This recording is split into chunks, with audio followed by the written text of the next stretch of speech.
सभी शिव भक्तों को श्री शिवाय नमस्तुभ्यम। हर हर महादेव। कैसे हैं आप सभी। होलिका के दिन अर्थात होली पूर्णिमा के दिन भद्रा हो रहा है। सही समय पर पूजा कीजिएगा और इस वीडियो में जानेंगे बड़े सरलतम उपाय जो आप आसानी से घर पर कर सकते हैं ताकि दुख, दरिद्रता, रोग, शोक, संकट, पीड़ा का जो है नाश हो जाए और जीवन में निरंतर खुशियां आए। कब कैसे करें, किस स्वरूप में करें, ध्यान से सुनिए। सबसे पहले आप सभी को बतलाते हुए चलो, गुरुजी ने हमेशा ही कहा है कि आप सभी जब भी पूर्णिमा पड़े ना, सौभाग्य में वृद्धि, धन की कमी को दूर करने, कर्ज इत्यादि की मुक्ति के लिए घर पर चावल और दूध की और उसमें चीनी मिश्रित कर कर, यह बड़ी पूर्णिमा है, आपको खीर जरूर से बनानी चाहिए। इस खीर का आपको घर पर विराजमान जो लड्डू गोपाल हैं, माता लक्ष्मी हैं या सत्यनारायण भगवान की व्रत कथा सुनते हैं तो उनके आगे भोग जरूर से लगाएं। तत्पश्चात आप सभी जो है शाम को करें या सुबह, इच्छा आपकी है, और महादेव को भी भोग लगाएं। संभव हो तो थोड़ा सा कटोरी में रख लीजिएगा। आप जब होलिका माता का पूजन करने जाएंगे ना, जो जहाँ पर भी आपके होलिका शहर में बनती है, आपके गली में बनती है, वहाँ पर आप सभी को इसे समर्पित कर कर आना है। ऐसी मान्यता है, इससे रोग, दोष, संकट, पीड़ा का नाश होता है। हवन में आपने देखा होगा, जब जो है हवन होता है घर में, जब विशेष हवन होता है उसमें एक जो है अग्नि स्वरूप में थोड़ा सा जो है आवश्यक रूप से खीर भी डाली जाती है। कई बार आप गौर कीजिएगा। भगवान जी को भोग लगाने के बाद पूर्णिमा की खीर आपको ग्रहण कर लेनी है।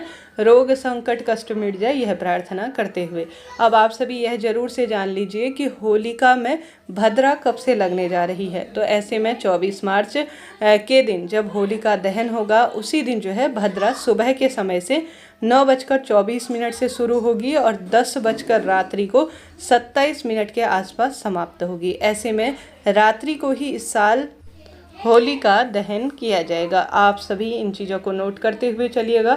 सामान्य सरल तरीके से आपने देखा होगा शाम के समय होली का दहन कर देते हैं, परंतु इस बार नहीं।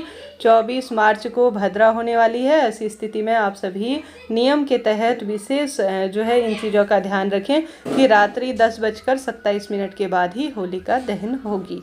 आप जो है पूजा कब करें, भद्रा में पूजा करने का कोई दोष नहीं है। आप महादेव की पूजा कर सकते हैं, सत्यनारायण भगवान के पूजन में आप जो है घर पर करते हैं तो वह कर सकते हैं, और साथ ही पूजा इत्यादि में करने में कोई दोष नहीं है। पूजा इत्यादि आप कर सकते हैं। होली का दहन जो कि साल भर का सबसे विशेष कार्य माना जाता है, वह नहीं किया जाता है। आप उपाय, पूजा पाठ इत्यादि कर सकते हैं, कोई दोष नहीं है। इन नियमों का ध्यान रखते हुए आप कार्य कीजिएगा। ठीक है, यह बात हो गई। अब बढ़ते हैं श्रेष्ठ उपाय की तरफ, जो कि आपको जरूर से करना है। प्रत्येक सुहागिन महिला को, सौभाग्यवती महिला को आवश्यक रूप से इस दिन लाल रंग के कपड़े धारण करने चाहिए। आप सब जानते होंगे माता लक्ष्मी का जो है यह रंग माना जाता है लाल रंग का। तत्पश्चात आप सभी अपने घर के दरवाजे पर जल का छिड़काव जरूर से कीजिएगा। दीपक लगाइएगा, लंबी बत्ती का सुबह भी लगाइएगा दरवाजे पर, शाम को भी लगाइएगा। साथ के साथ कोशिश करें आप सभी जो है स्वास्तिक बनाएं। बड़ी पूर्णिमा है, नए कार्य के शुरुआत का दिन है, तो घर के दरवाजे पर हल्दी, कुमकुम या रंग गुलाल का स्वास्तिक बनाइएगा। तिजोरी में स्वास्तिक बनाइएगा, अपने घर की रसोई में स्वास्तिक बनाइएगा। ध्यान रहे आप सभी इस बात का जो है कि दक्षिण दिशा की ओर आपका मुख नहीं होना चाहिए। इस नियम का ध्यान रखते हुए आप हल्दी, कुमकुम, थोड़ा अबीर, गुलाल का स्वास्तिक जरूर से बनाइएगा। गुरुजी ने साथ ही हम सभी को कह रखा है कि हम सभी को जो है हमारे घर पर महादेव विराजमान है या शिव मंदिर जाकर सबसे पहले हमारे सर्वे सर्वा जो महादेव हैं उनका जो जल का लोटा हम हमेशा शिवलिंग पर समर्पित करते हैं, उस जल के लोटे में आप सभी आवश्यक रूप से एक चुटकी जो है अबीर, गुलाल, और आपके घर पर अष्टगंध है तो, नहीं तो आप सभी घर पर विराजमान रोली, कुमकुम या चंदन जो है जैसा है भगवान का दिया हुआ है, तेरा तुझको अर्पण क्या लागे मेरा, इस प्रार्थना को करते हुए आप सभी को इस जल के लोटे में सभी चीज़ें डालकर शिवलिंग पर बड़े परिपूर्ण रूप से सुंदर स्वरूप में संकट, कष्ट, पीड़ा का नाश हो जाए, यह प्रार्थना करते हुए आपको समर्पित कर देना है। महादेव निश्चित ही आपकी मनोकामना पूर्ण करेंगे और खुशियों के आपके परिवार में भंडार भरेंगे। तो करके देखिएगा, लाभ मिलेगा। आप जो है कोई भी प्रश्न हो आपके पूछ लीजिएगा, आपका अपना चैनल है, सभी सवालों का जवाब आप प्राप्त करेंगे।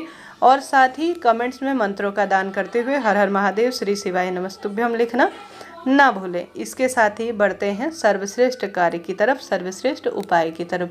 रविवार का दिन है, सूर्य नारायण भगवान की भी आप सभी जल इत्यादि समर्पित करें।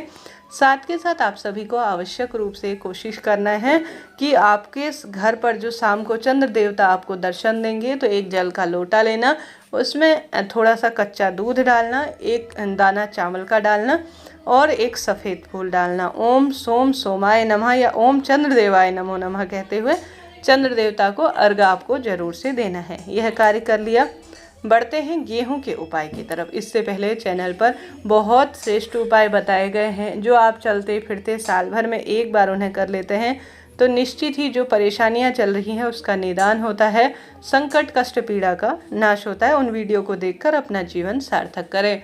साथ के साथ जैसा कि मेरे गुरुजी कहते हैं, आप सभी को पूर्णमासी का व्रत अगर धारण करते हैं तो श्रेष्ठ है। आप सभी को सत्यनारायण भगवान की व्रत कथा सुननी चाहिए। यह व्रतों में सबसे श्रेष्ठ व्रत है और सत्यनारायण व्रत कथा सुनने जीवन में पाप कष्ट पीड़ा मिट जाती है और खुशियाँ बनी रहती हैं। तो यह भी कार्य आपको जरूर से करना है। भले ही YouTube में आप सभी सुने, मेरे वीडियो चैनल पर दूसरे में आते रहते हैं कथा के, भले ही वह सुने, यह आपकी इच्छा है, आप किस स्वरूप में पढ़कर जो है सुनना चाहते हैं। गेहूं का उपाय, बढ़ते हैं गेहूं के उपाय की तरफ। आप सभी को गेहूं लेने हैं। गेहूं आप जानते होंगे गुरुजी ने कई उपाय बता रखे, जो कि गेहूं का संबंध सूर्य ग्रह से होता है और सूर्य देवता का दिन है, तो गेहूं का उपाय भाग्य की रेखाओं को प्रबल करने वाला हो सकता है।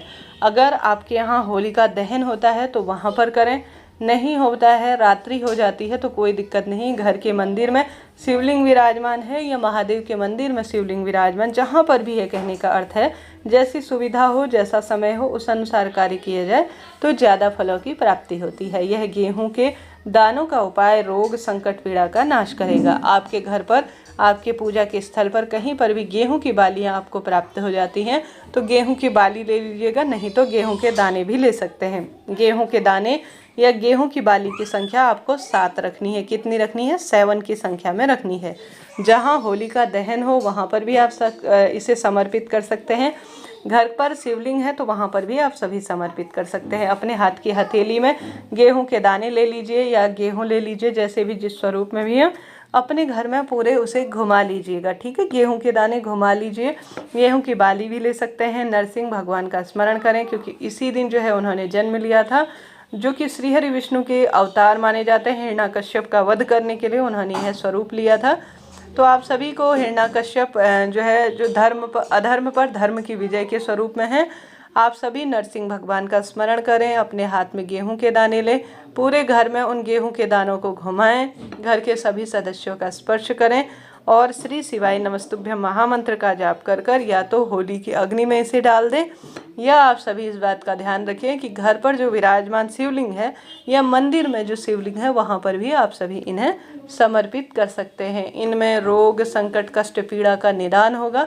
घर का कुछ किया कराया है, कोई बंधन है, पितृदोष है, वास्तु दोष है, कोई भी परेशानी है, तो सभी चीज़ों का निदान होकर खुशियाँ भरेंगी परिवार में और समृद्धि आना निश्चित है। करके देखिएगा, लाभ मिलेगा। हर हर महादेव।